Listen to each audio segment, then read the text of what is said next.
윤석열 대통령의 대국민 담화와 기자회견이 하루 앞으로 다가왔습니다. 가장 관심이 집중되는 건 역시 김건희 여사 관련 각종 의혹과 명태균 씨 관련 의혹에 대한 대통령의 입장인데요.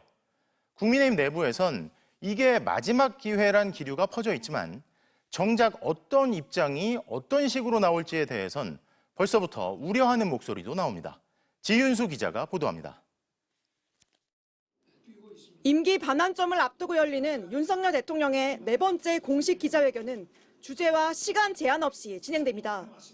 지난 8월 회견에서 주제별로 시간을 한정해 질문받은 것과 달리 일종의 끝장 회견을 열겠다는 겁니다. 이에 따라 취재진은 윤 대통령의 답변에 같은 주제로 꼬리 질문을 이어가며 집중 추궁할 수 있을 걸로 보입니다. 대통령실은 회견 의제를 두고 국민이 궁금해하는 모든 사안이라고 했습니다. 김건희 여사의 공천 개입 의혹과 명태균 씨와의 관계 등 최근 불거진 각종 의혹에 대해 대통령이 입장을 밝힐 걸로 관측됩니다.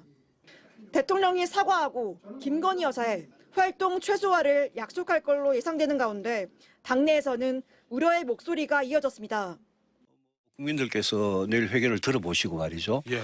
윤석열 대통령 하나도 변한 거 없네. 아직도 정신 못 차렸네. 예. 이렇게 만약 되면 저는 이거는 망하는 코스로 가는 거다.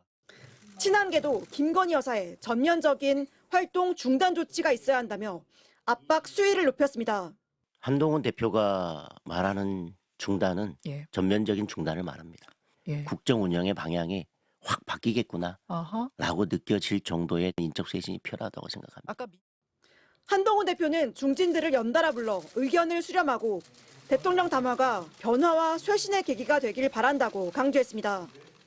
국민의힘 내부에서는 이번이 마지막 기회라는 기류가 팽배합니다.